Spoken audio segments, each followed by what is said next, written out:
પ્રણામ. ધોરણ 6 વિષય સંસ્કૃત. એમાં આપણે પાઠ 8 આવ્યા છીએ. પાઠનું નામ છે કાકસ્ય ચાતુર્યમ, એટલે કે કાગડાની ચતુરાઈ. વિદ્યાર્થી મિત્રો, આ કોરોનાની મહામારીના કારણે આ પાઠ મારે તમને આ રીતે એનું સંસ્કૃત અને ગુજરાતીમાં ભાષાંતર સમજાવવું પડે છે. એટલે કદાચ તમને જલ્દીથી સમજણ નહીં પણ પડે. અગર ક્લાસમાં હોત તો એના શબ્દાર્થ જોડે જોડે આપણે લખતા જોત તો એનું ભાષાંતર વ્યવસ્થિત થઈ જાત. પણ વિદ્યાર્થી મિત્રો, આ મહામારીના કારણે આપણે અત્યારે લાચાર છીએ. તો વિદ્યાર્થી મિત્રો, આ પાઠનું સંસ્કૃતમાં પહેલાં હું વાંચન કરીશ અને પછી એ જ લાઈનનું હું ગુજરાતીમાં ભાષાંતર પણ કરીશ. તમે તમારી સંસ્કૃતની બુક ખુલ્લી રાખી શકો છો અને હું જે ગુજરાતીમાં ભાષાંતર બોલું એ તમે તમારી નોટબુકમાં લખી શકો છો.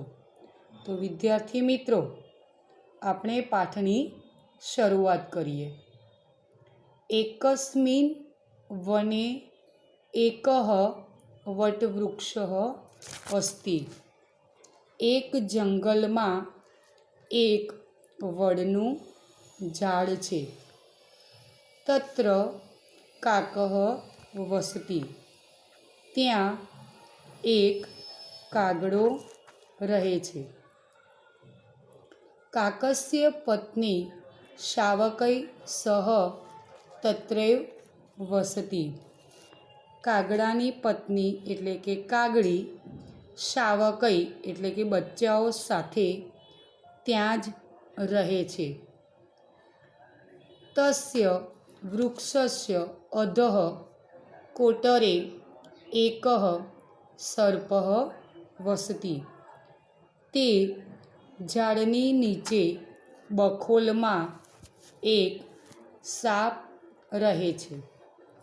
હવે વિદ્યાર્થી મિત્રો, આપણે બીજો ફકરો જોઈશું. એકદા કાકઃ ભાર્યાયા સહ આહાર્થઃ ગચ્છતિ. એકવાર કાગડો એની પત્ની એટલે કે કાગડી સાથે ખોરાક માટે જાય છે. તદા સર્પઃ એકમ શાવકમ ખાદતિ. ત્યારે સાપ એક બચ્ચાને ખાઈ જાય છે.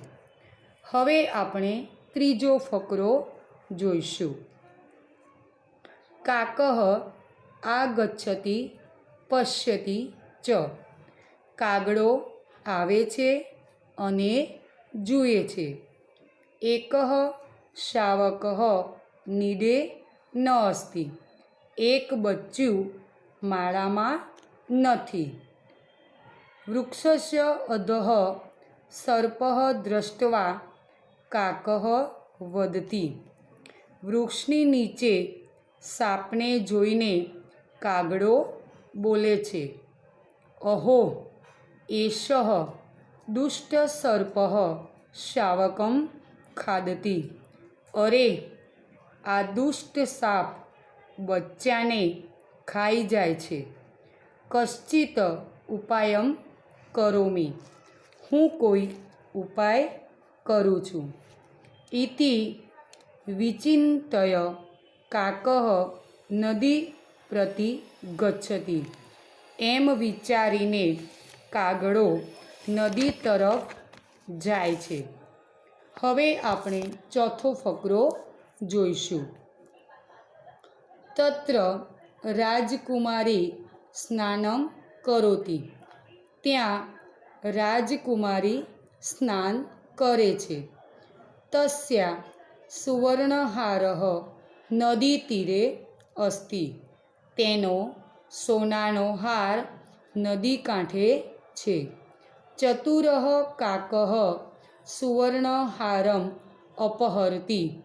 ચતુર કાગડો સોનાનો હાર ઉપાડી જાય છે.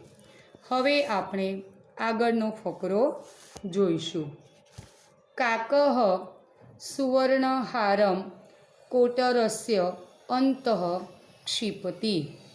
કાગડો સોનાનો હાર બખોલની અંદર નાખે છે.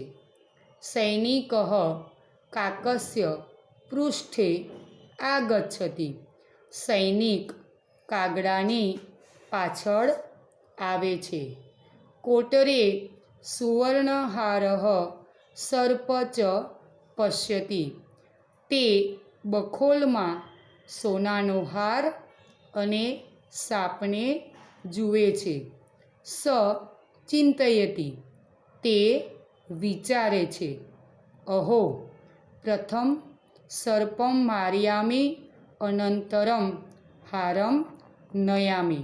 અરે, પહેલાં હું સાપને મારી નાખું છું અને પછી હાર લઈ લઉં છું. હવે આ પાઠનો આપણે છેલ્લો ફકરો જોઈશું. સૈનિકઃ સર્પ મારયતિ હારમ નયતિ. સૈનિક સાપને મારી નાખે છે અને હાર લઈ લે છે. કાકઃ વદતિ. કાગડો બોલે છે. અહો સર્પઃ મૃતઃ. વાહ, સાપ મરી ગયો. અધુના સુખેન વસામી. હવે હું સુખેથી રહું છું. તો વિદ્યાર્થી મિત્રો, આ રીતે આપણે પાઠનું સંસ્કૃત અને એનું ગુજરાતીમાં ભાષાંતર જોઈ ગયા. હવે હું તમને નેક્સ્ટ વિડીયોમાં આ પાઠના દરેક શબ્દાર્થ તમને નેક્સ્ટ વિડીયોમાં બતાવીશ. પ્રણામ.